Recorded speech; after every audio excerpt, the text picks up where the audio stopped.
We want to thank all of y'all for coming back to Lake Fork Marina. Outside of the pavilion, I was kind of worried it'd start getting like super hot out here. It's hot. It is. It was hot today, but you know what? It's not bad out here in the shade, especially if we get a little breeze blowing. It'll be all right. I want to start this thing off tonight with a couple of, one announcement and then one shameless sponsor plug, because we have to do that sometimes. So, first announcement is we're going to be hosting a tournament right here at Lake Fork Marina, July 4th and 5th. There's going to be actually two tournaments, one on Saturday, one on Sunday. And basically what we're going to do is this tournament is going to be to benefit the foundation called 22 Kill, which is a great nonprofit military-oriented charity foundation, and everything they do goes towards preventing veteran suicide, which is, we'll get more into that topic as we get closer to the tournament. We'll certainly talk about it at the tournament, but something that matters to me. I was in the Marine Corps, and I know some guys that, that saw things a lot worse than I did and have a very difficult time adjusting. And, there's nothing more important than to take care of those that have maintained our status of freedom in this country, in my opinion. So we're really proud that we're going to get to do that. We're really humbled that we're going to get to do that. And we really are thankful for everybody that's involved, like each and every one of you that sit around here right now, and every one of you that watches. The only reason we're able to do a tournament like this is because of the folks like y'all. So thank y'all very much for that. But it'll be an open team tournament on Saturday. It'll be a $100 entry. Anybody can fish it. We're not going, guides, pros, it's going to be for charity. So it will be a 70% payback. So you'll have a chance to win some money. 30% will go to the organization. We'll have some auction items at the weigh-in to auction off. We will also have a silent auction for guide partners for Sunday's tournament. So Sunday's going to be like a guides tournament. Y'all may have remember a few years back we did some of those in the wintertime where it was just a way to get some guides on the water in the wintertime. Well, this time I've got some guides like Jonathan and myself, and we've got several other guides already lined up where you guys are going to be able to bid on who you want to fish with as your tournament partner on Sunday. And it's going to be one of the full-time guides out here. So that's how we'll do. We'll do a silent auction for that. Then Sunday, we'll go fish that guides tournament, and it'll be a Major League Fishing format, basically. It'll be every fish over 2 pounds counts, weigh them in the boat. We'll have hourly updates sent out to everybody in the field, so you'll know where you stand and who's catching them and who's not. But it'll be a lot of fun. It'll be a lot of fun, and we'll have some donations and some stuff to give away for the winners of that as well. Probably do a little side pot on the big bass of the day on that. We usually did that at the other one. So I know for sure, John's going to be there. We got a list of other guys we'll be announcing soon. But in my boat, I'm actually going to have Cody Cannon, the lead singer of Whiskey Myers, which if you haven't checked out Whiskey Myers, that's one of the best new bands there is. They're a little bit of a throwback, but they're unbelievably good. But Cody Cannon, the lead singer of Whiskey Myers, is going to be in my boat with me. So when you bid on to have me as your partner, you also get Cody Cannon from Whiskey Myers as your partner as well. So you'll be the third leg in that team there. So Cody's a great guy. He's a really good fisherman, and I fished with him before, and he's a phenomenal dude. And they're going to help us out with some items to donate and auction off, and they're stepping up to the plate in a big way. And they're a big deal. I don't know how many of y'all know Whiskey Myers, but they're a pretty big deal. Like, they're a nationally recognized band. They're doing really well for themselves. And so to have guys like that involved is a really big deal. And this is going to be the first one of these that we've done. We plan on making this an annual deal. We're really happy about the date with July 4th and 5th. There's not any other tournaments going on out here. There's already a big crowd at the lake. There's fireworks at night. It's fun to be at Lake Fork July 4th weekend. And hey, when you're going to benefit a cause like 22 Kill, what a better time to do it than on our nation's Independence Day, right? Yep. Like on our Independence Day, let's give back to those that have maintained that independence. So we're really happy with that setup, and hopefully we'll see all of y'all there and see some of y'all that are watching out there. All right, that's the announcement. I want you guys to get out here if you can for that. The plug is going to be 6 Sense Fishing. I know that you guys that watch this channel hear me talk about 6 Sense Fishing all the time. I'm not really sure that I do the best job of explaining just how great of a fishing tackle company this has become over the last few years. They've gone from being it started out when the owner was in college as he was custom painting hard baits for people, like repainting old baits and stuff. And now, especially over the last few years, he just keeps adding product and innovative things, new things that are unique to the fish, like true innovation, which is so rare in bass fishing these days. So you got every hard bait you could imagine, from topwaters to crankbaits to deep divers to jerk baits to speed glides and wake baits. I mean, they got every hard bait you can imagine. Now they've got a very stout line of soft plastics with straight tail worms and the big worms and crawl baits and beaver style baits and swim baits. And so they've really got a lot going on there. Heck, they have some of the best apparel, fishing apparel you can buy. They have awesome fishing apparel. They have neoprene rod sleeves, which are way better than that old netted stuff. If you ever travel with rod sleeves and you get that netted, you get your hooks get caught in it.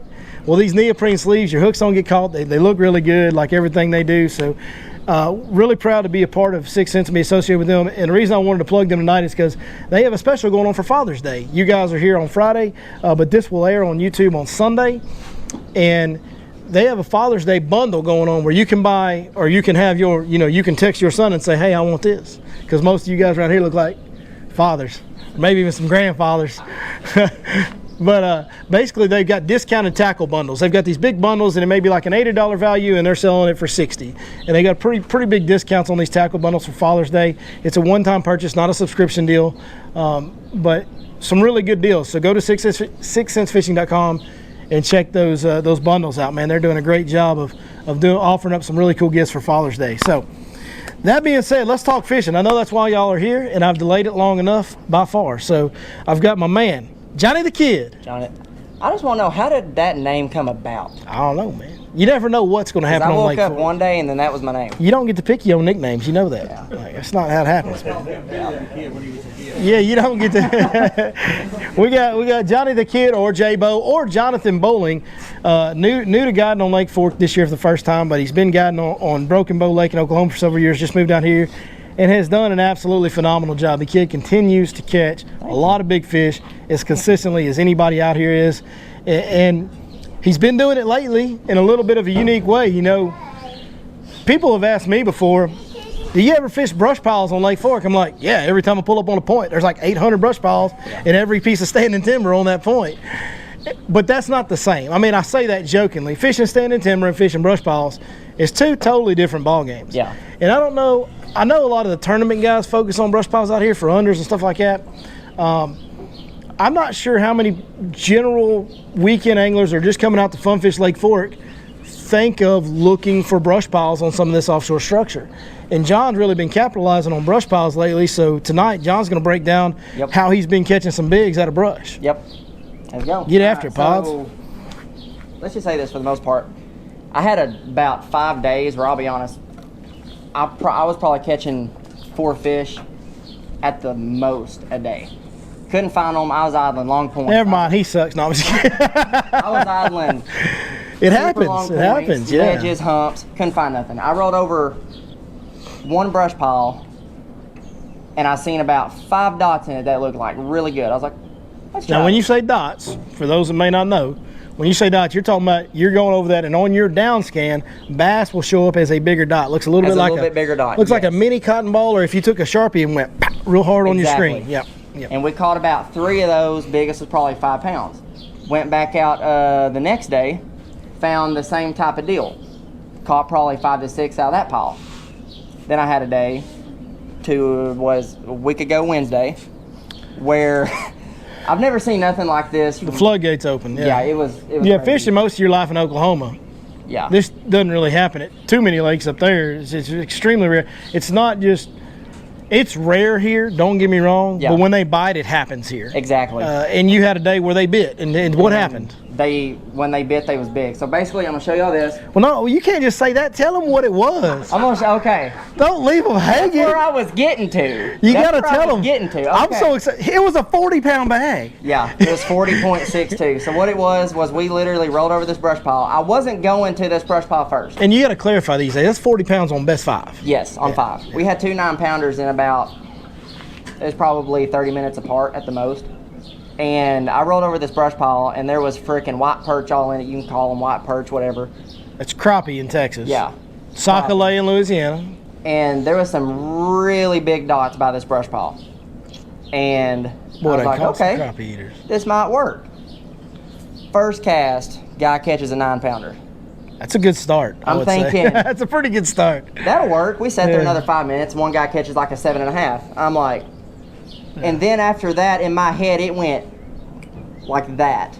I'm thinking these bass are sitting down there and they're using literally all those fish for food. They're picking the crappie off the They're brush pile. starting to do that. And ever since then, that's worked for me. So I'm gonna tell you the deal is on this lake, and I know that you're new to being here full time. You've fished here for about 6 or 7 years, but you're new to being here full time. It's a known entity at Lake Fork that the really big bass on Lake Fork, and even bigger than what we're talking about today, 9 pounders. The really big bass, 11, 12, 13 pound bass, spend a lot of time focused on eating crappie. Exactly. They spend a lot of time focused on eating crappie. So now I will tell you this. One thing that, I mean, I don't know if maybe you just pulled up on the right day, right feeding table. Yeah. Those fish were just packed up and aggressive. Maybe you got a little lucky that way, but I will give you some credit here because all of us guys that have been on Lake Fork for years know that these giant bass eat crappie. Yeah. It don't mean you can catch them. No. Because they tend, when they eat those crappie, to get so locked in on that one thing they're eating, it's hard to get they won't eat anything else. Exactly. So you did a great job. I don't know how you did it. Got lucky, fished it methodical enough. Whatever your technique was, you did something to where you got these crappie eaters to bite and got multiple of them to bite, and that's kind of a special deal. So. Yeah, to me that was a deal that was literally so cool because I counted 6 dots and we caught 7. 5 of the 6. Just kidding. It's always cool when you count. It's always cool when you count 6 and catch 7, though. I'll shut up. I'm sorry. I'll shut up. Yeah, I counted 6 dots and we caught like 5 of the 6, and I found some other brush piles later that day, and we ended up catching like another 8 and like a 5 out of them. Yeah. And ever since then, like you see people sitting on these there's points that run way out in this lake. Everybody's fishing them. I can go from this brush pile to this brush pile to this brush pile. There is nobody on them. So that's what. Yeah, I think it's a little bit overlooked by the average angler out here. A little bit, yeah. It is, and I've been doing. Heck, it's overlooked by me just because I'm like, I don't like fishing brush piles with customers, especially. It's hard to keep your baits unhung. It's hard to keep your baits unhung in a brush pile. That's part of it. So I'll show y'all kind of the stuff that I'm trying to look for. Show this to the camera. Y'all can see that's bass that's set right off to the side of it. Make sure you walk that all the way around, okay, bud? And hey, the microphone's over here. Hey. Now what I want to look for is I don't want to see the bass setting like this. I want them down as close to the bottom as I can, because if they're in here, what I found is they just won't bite. Like I found a brush pile today that I fished 5 or 6 times, and I hit it probably 5 times today, and they was all up in that brush. I'll pass that around. Let y'all look at that. And I don't know why this is, but when they are setting like that, they just won't bite. I'm wanting to find these fish 30 foot. What it is you'll see the fish stacked and you're like, okay, where's the brush pile? You'll see the fish and then it'll move about 30 foot and then it'll be like, okay, there's the brush pile. They're not setting right up on it. Sometimes they are, sometimes they're not. It just kind of depends. I've got about 5 brush piles where they're not and 2 where they are, but the 2 where they're setting right on it, I can't get them to bite. So and I've chunked everything at them. Let me ask you a question here. You're not necessarily getting your bites while your bait is in the brush pile. Not necessarily, no. Because a lot of times these bass are doing what bass do, right? Like, it's kind of like me at AJ's buffet. Yeah. Like, I don't get inside that buffet line, but I stand right outside of it. I sit there and I stare. Yeah. And when they dump that fresh catfish in there, I'm going to go ahead and give me some. Exactly. And that's kind of what's going on with these bass. Like, they're sitting outside of these brush piles, and that's where he drew it on the diagram so well. When these bass are in prime position is when they're hunkered to the bottom and they're sitting out here. Well, what does that tell us that they're doing? If they're hunkered to the bottom, they're not up elevated, they're not way out here, but they're off the side of the brush pile and tight to the bottom. Well, that's like a daggum lion or a cheetah in the savannah crouched down in that grass. Yep. And he's waiting for that gazelle to come out of that hole and wander across that pasture. And that's the crappie. When that crappie comes out of that brush pile, boom, he pounces on them. Yep. Okay? And so what you can do is, and I actually got the ability, I got the opportunity to fish a couple of these spots like this with John. And this is exactly what happens. You throw your bait out there, you hit the brush pile with your bait, and you don't get bit. And then as soon as you come out of the brush pile, as soon as it pops out, get bit. As soon as you come out of the brush pile, you get bit. Yep. And so that's the deal. I think the key deal to this is 2 things. It's going to be really getting precise with where the fish are positioned as you graph them. You're going to need to know exactly what side of the brush pile they're on, how they're like where they're sitting in relation to that brush pile. And then your boat positioning is going to be so important. Exactly. Because you've got to be able to throw past those fish, put your bait in the brush, and then work it through that brush and pop it out into their face. Yeah. If you do that, that bass is hunkered to the bottom like he's hunting, it's almost a guarantee he's going to lash out and bite. It's a reaction. He's sitting there waiting on something to come out. So anything that pops out, he's going to snap at it. Exactly, because it's like the day that we caught, that guy had caught that 9 on the first cast he threw right over the brush pile. Worked it right up to that pile. He was like, I'm either hung or that's a fish. I was like, you might be hung, it might be a fish. Well, he pulls it out, and he was like, nope, that's hung. He did that whole thing like that with his line trick. As soon as that bait freaking popped free, you seen his line jump. Yep, that's how that. When we did that, they was trying to hit it every cast. To me, the one bait that I use for it the most, just because it will not get up in it and get hung, is big perm. Yeah. To me, that's the first bait that I'll throw at it. It's real similar to a peg Texas rig. Exactly, because I mean we've tried throwing football jigs in it. It just don't work. Well, the jig will tend to get hung on some branches. It's a little bit tougher. You know, really the best bait. And you're the one that's been capitalizing on this pattern. I've still been up there pounding that grass a little too much to really dial in this pattern every day like you have. But for me, if I was going to fish this pattern, the number one thing that I'd be wanting to spend the most time throwing in there would be just instead of a shaky head would be a Texas rig. Yes. Now I might throw big perm. I might throw speaking of big perm, look at big perm. Hashtag big perm. I might throw that Magnum crawler from Smash Tech on my Texas rig. Most likely I would throw like a 10-inch ribbon tail worm. Yeah. Okay, and I would take like a 1/4 ounce or a 3/8 ounce Texas rig, and peg that tungsten. Yep. You gotta peg it. You have to peg it. If you're coming through heavy cover and your weight falls off and your worm's hung back here, you're hung up. You're not doing nothing. And now you got no weight to pull that worm over that limb. Okay, so you gotta peg your Texas rig. But really the best bait to get in and out of there, even better than a shaky head's really good for it, but even better than a shaky head is that Texas rig. It is, yeah. It will slide through that brush even better and smoother. There may be something to that shaky head kind of catching a branch and popping off a little bit as it comes out there too. That may be a thing. I think what it does is the reason that works so good is because that shaky head sets just like this. So I think when it pops on and it goes like this, and it just sets and that's all it does. I think that's the key to it. The big advantage to that Magnum crawler is no salt. No salt. And you can let it sit there and it goes. And when it falls, it goes bonk, and that tail just kind of does this. Yep. And it doesn't fall over because it doesn't have any salt in it. Exactly. Now let's talk about I found some. I actually started throwing this today. Except this worm, I actually bought these worms like 2 hours ago because I've tried to find them in my boat and I thought they was in there and they wasn't. Quit hiding them. Let me see. That right there. Oh, jelly worm. Jelly worm. But if they're setting way up off the bottom, maybe like 6 foot off the bottom, mind you.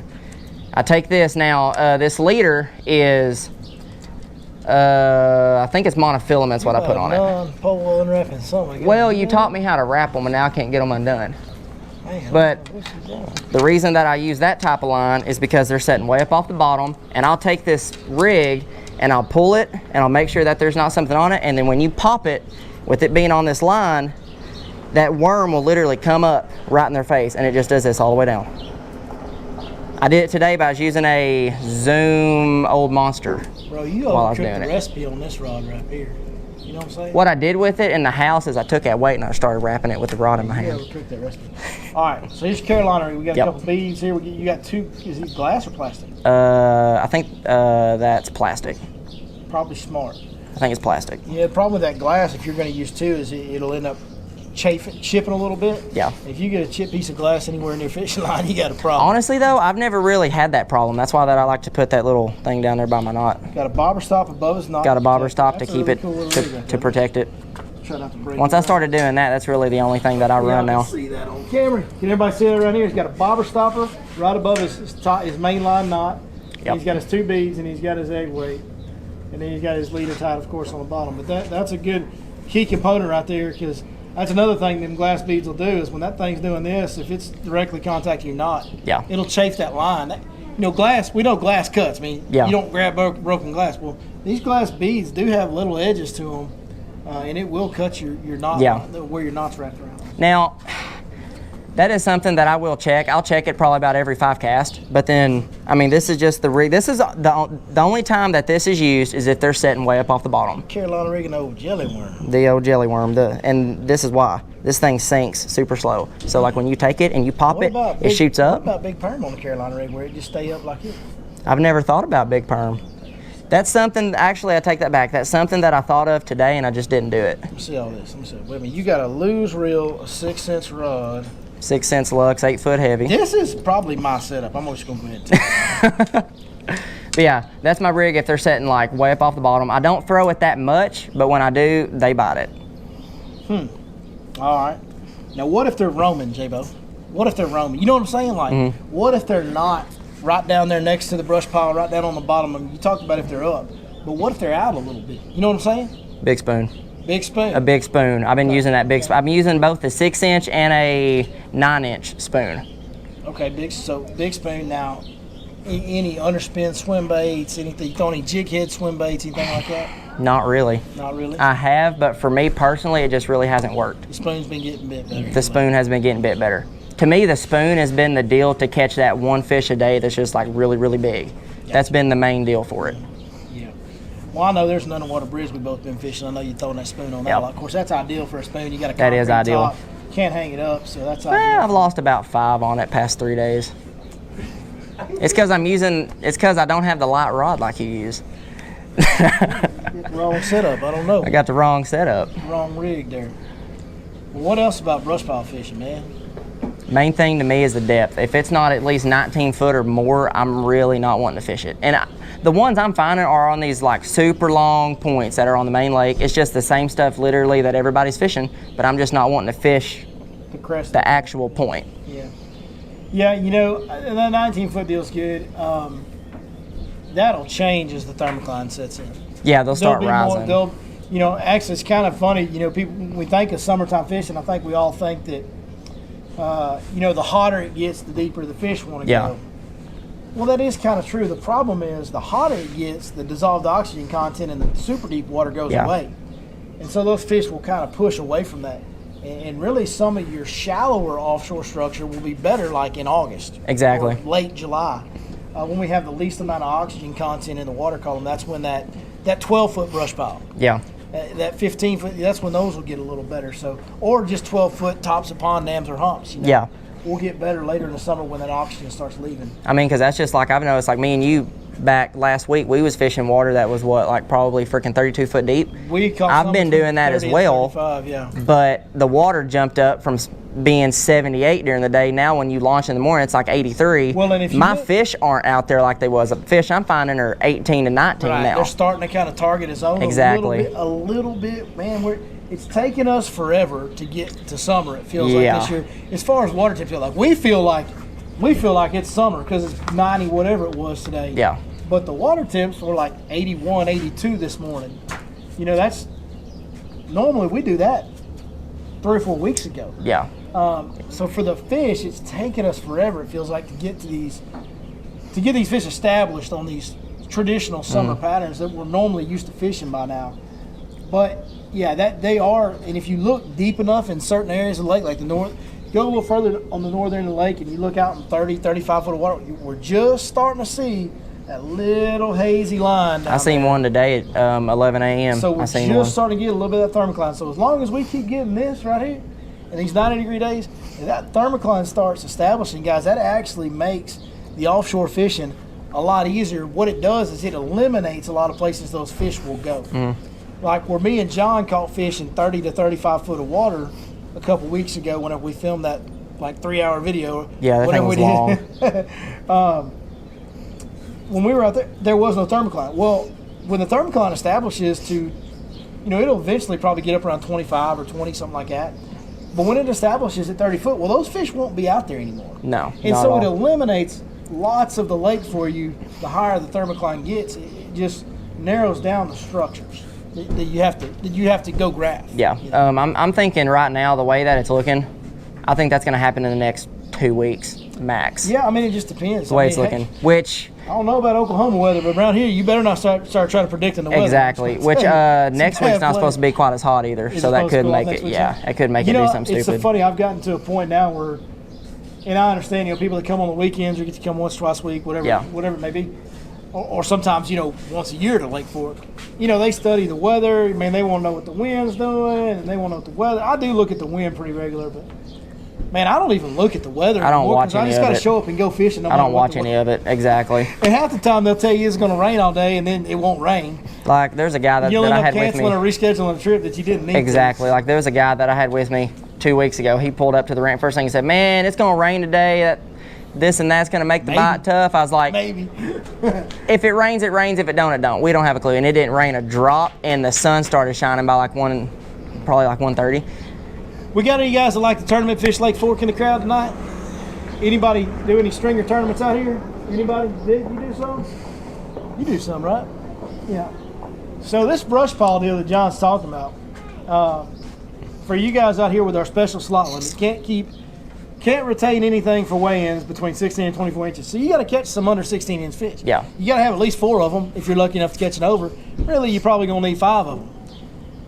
This brush pile deal is a really good tournament tactic, doing it exactly how John's talking about, but doing it with a weedless rigged drop shot. Exactly.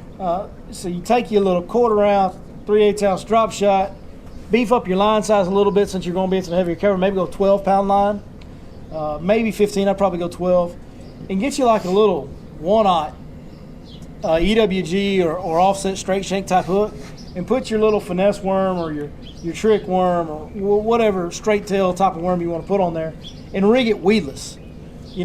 Just like you would if it was a Texas rig, only don't run it up the line any because the line's going like this, not like this.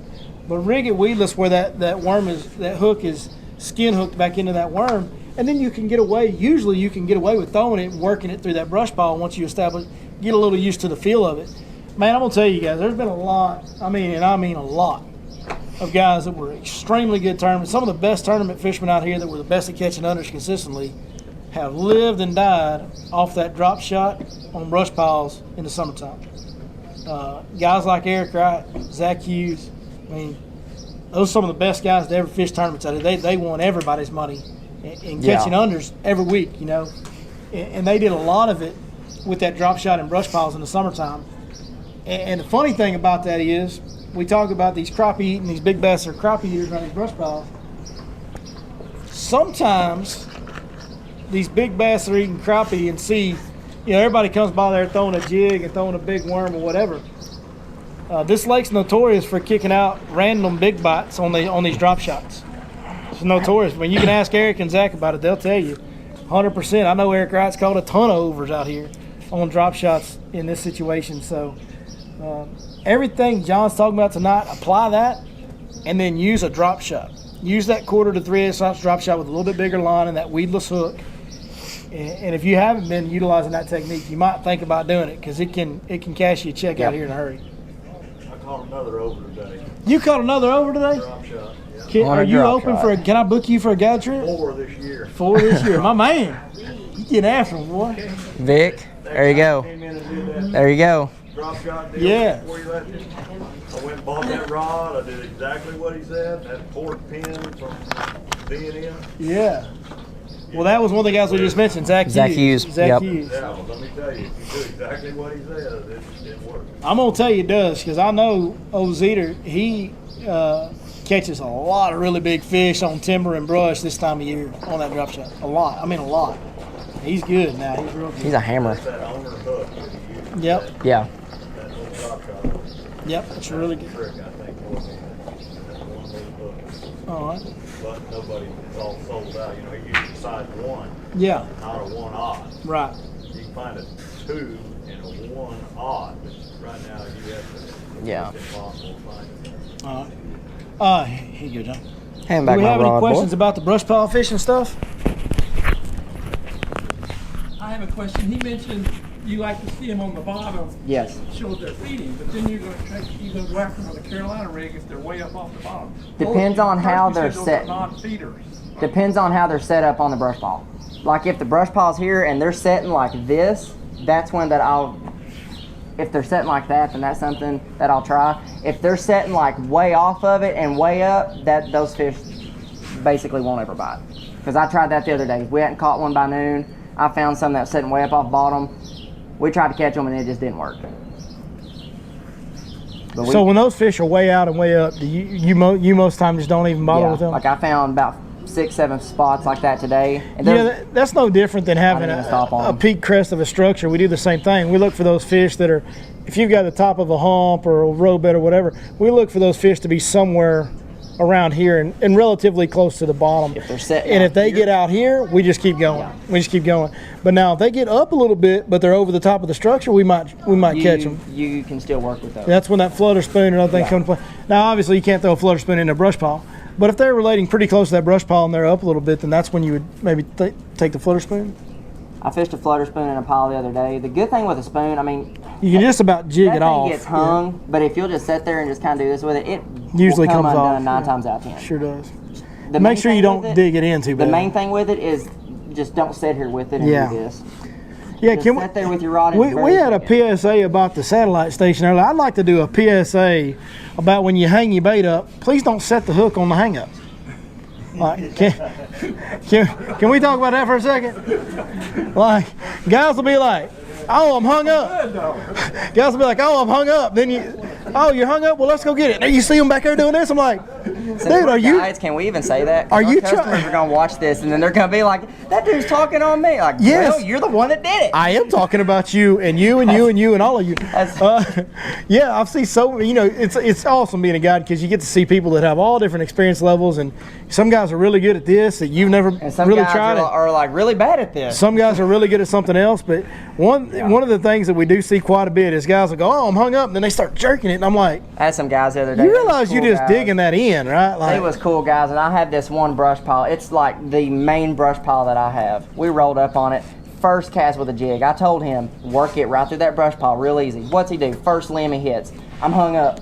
I just took his line, got my pocket knife out, and just cut it. I was like, I'm not going up there yet. yeah, because you didn't want to run over the top of the fish. I just laughed. He caught you jig. He caught you jig. Yeah. Dude, Man. we've caught in the past 2 weeks, I've caught 4 fishing poles, freaking What? spoons, Alabama rigs that are probably Man, yours. I gotta quit getting up in that grass and go fish offshore. I might make some money. Wow, that's crazy, man. Brush piles. You talk about brush piles. You talking about man-made brush piles. Yeah, we're talking Any about type of brush pile. brush that people have. We're talking about Trees around No. standing timber. no, we're not talking about laydowns. Here. Which a fallen timber is a laydown.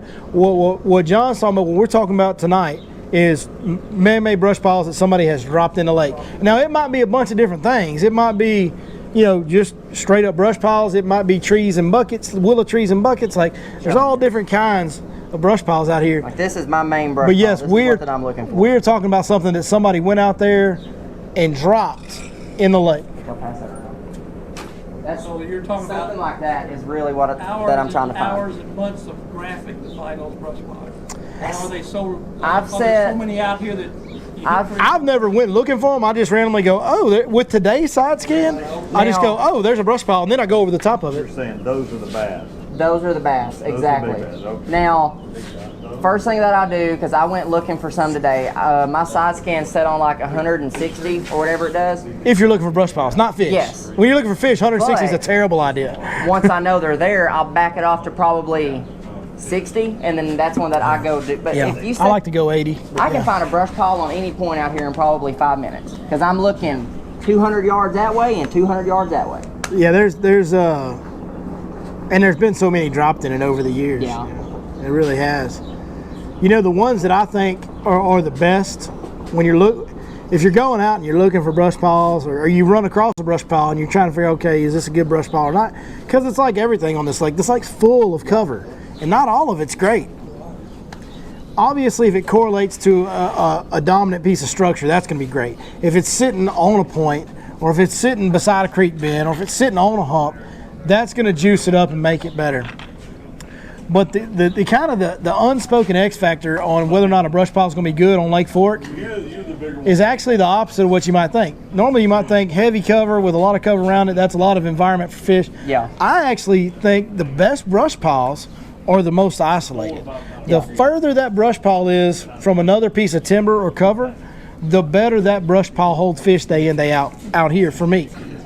Because most of this lake, these fish have options. They can get on. It's like these poles under here, man. You can get under any one of them you want. Yeah. You get right, but if you get pole sitting in the middle of the parking lot, yeah, if you got gonna one hold brush more. pile in an area that just doesn't have anything else around it, well, Yeah. every fish that comes through that area is going to gather on that brush.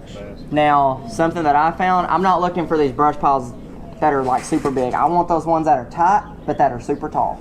That's my main thing. It's finding them that are real tight. 'Cause I found one yesterday. That thing was as wide as this whole thing out here. Wasn't a fish on it. I think sometimes if they're too big, they can be way too big. Well, what it is if they're too big, it makes the bass harder to hunt the bait because the bait can get Exactly. buried down in it and not really come out. Exactly. You know, these smaller brush piles function a lot like bridge pilings do. Yep. And bridge pilings function a very similar way where the bait fish will use the cross members of the pilings themselves to kind of hug up and hide from the bass. And the bass will just roam around them, just hang out around them. And as soon as a crappie or a brim makes a mistake and gets off that bridge piling, the bass will ambush it if it's Yeah. coming in his area. It's a really similar deal. It's the brush is not always perfectly cylindrical, but the brush John's talking about, most of it's like this big around. And so it's just a big cylinder. It's a little bit bigger than a bridge piling is, but man, you're talking about, you can just about hug this brush. Yeah. Right? And it's a cylinder that's vertical. So it really functions a lot like a bridge pile. But I'm telling you, the key deal is the isolation. The ones that Exactly. are isolated and have nothing, if you find one that's got nothing else around it and you've graphed that point or that area and you know there's no timber out there and all that, and you find a brush pile in the middle of that, that's a good brush pile. Like the main one that I'm fishing, you know the exact brush pile. There is nothing else out there except that one brush pile. There's nothing. There's nothing out there. There's nothing from here to that marina store at least Yeah. anywhere near it. Yeah. I mean in a circle all the way around it. Maybe further than that, honestly. It's isolated. Probably a good 200 yards around it. And for my money, that's the best. And it was great last year and great the year before. That is the best bass fishing, big bass Yeah. brush pile on the whole lake. And it's the most isolated one out there. I found that out firsthand. And I didn't even know. I know that's where 3 of your real big ones came from the other day. I know.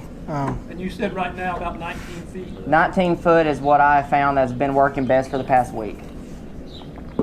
Around 19 foot. I found one today that I'm going to go fish. Now that's just brush First pile thing in the fishing morning? because I'm fishing some other structure that's not Yeah. like I'm catching some fish in 12 foot on some stuff. Yeah. But you know, totally different section of the lake. You know, Yeah. further north, the water column's a little bit more shallower in general up there. But the brush pile deal, those ones that are in that range he's talking about have definitely been better.